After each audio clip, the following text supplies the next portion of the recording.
Donald Trump's peace plan for Israel and Palestine.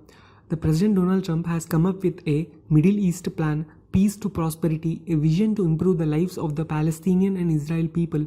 It proposes to create Palestinian state with a capital in eastern Jerusalem, dependent on the Palestinians taking steps to become self-governing to end the decades of conflict in the region.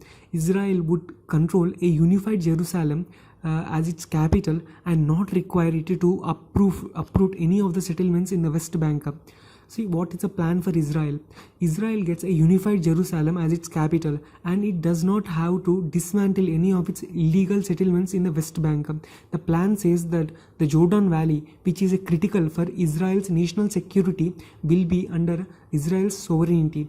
In exchange, Israel would agree to accept a 4-year freeze on new settlement activity while Palestinian statehood is negotiated. What is for Palestinians? The Trump promised to provide $50 billion in international investment to build the new Palestinian entity and open an embassy in its new state, including constructing essential infrastructure, including the high-speed transportation links between the West Bank and Gaza Strip, promoting the private sector, upgrading education, and improving the healthcare sector and the overall quality of the Palestinian life. To Palestinians, the deal offers the possibility of a US-recognized quasi-sovereign state that will not, however, have a standing army. They will also have to give up a violent resistance to Israel and ensure the disbandment of Hamas, which governs the Gaza. The Palestinian Authority President Mahmoud Abbas immediately denounced the plan as a conspiracy deal unworthy of serious consideration. What is the present status of the Jerusalem? Both Israel and Palestine make non-negotiable claims over Jerusalem. The plan says Jerusalem will not be divided and it will remain the sovereign capital of the State of Israel.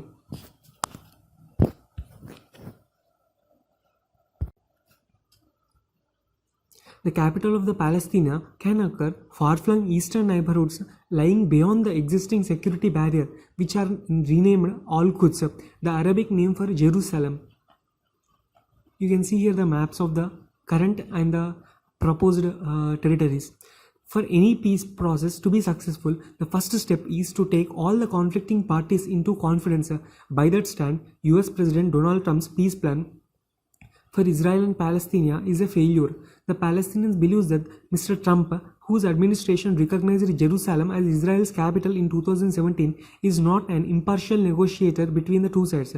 Mr. Trump has thrown a weight beyond the two-state solution, but to achieve the solution, the plan overtly favors the Israel positions and demand the excessive concessions from the Palestinians. According to the plan, Israel can annex the Jordan Valley as well as the Jewish settlements on the West Bank.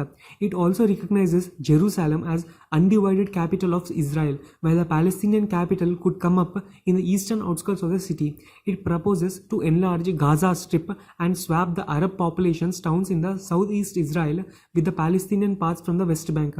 In effect, the Palestinians would lose roughly 30% of the West Bank, their claim to Jerusalem and the right to return to the refugees. In return, they will get an independent state in shrunken West Bank and an enlarged Gaza connected through a tunnel that would practically be encircled by Israel. Even to achieve statehood under the proposed conditions, the Palestinian Authority is required to crack down on Hamas and Islamic Jihad, which is practically impossible as both operate from Gaza and PA, and that is Palestinian Authority, runs only West Bank territories. Stop supporting families of those jailed or killed by the Israel, and stop challenging Israeli actions on international fora. See, in concluding, what we can say is, under the present plan, it is virtually impossible for any Palestinian leader to sell these proposals to a people who have been resisting Israel's occupation for decades.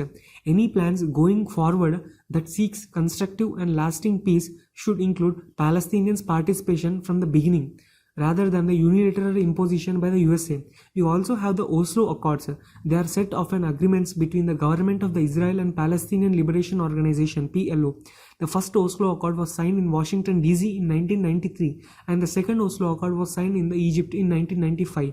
The Iran-Israeli-Palestinian Interim Agreement was signed in Washington in 1995, subsequent to the Oslo Accords. The Oslo Accords marked the start of the Oslo process, a peace process aimed at achieving a peace treaty between the Israel and Palestine. Oslo Accords created a Palestinian Authority tasked with limited self-governance of parts of the West Bank and Gaza Strip. The agreement set out the scope of the Palestinian autonomy in the West Bank and the Gaza. It even acknowledged the PLO as Israel's partner in permanent status negotiations and other questions.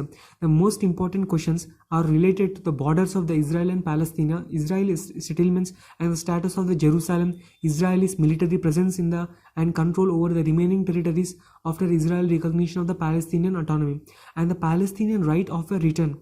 The Oslo Accords, however, did not create a Palestinian state. The Oslo Accords are based on 1978 Camp David Accords.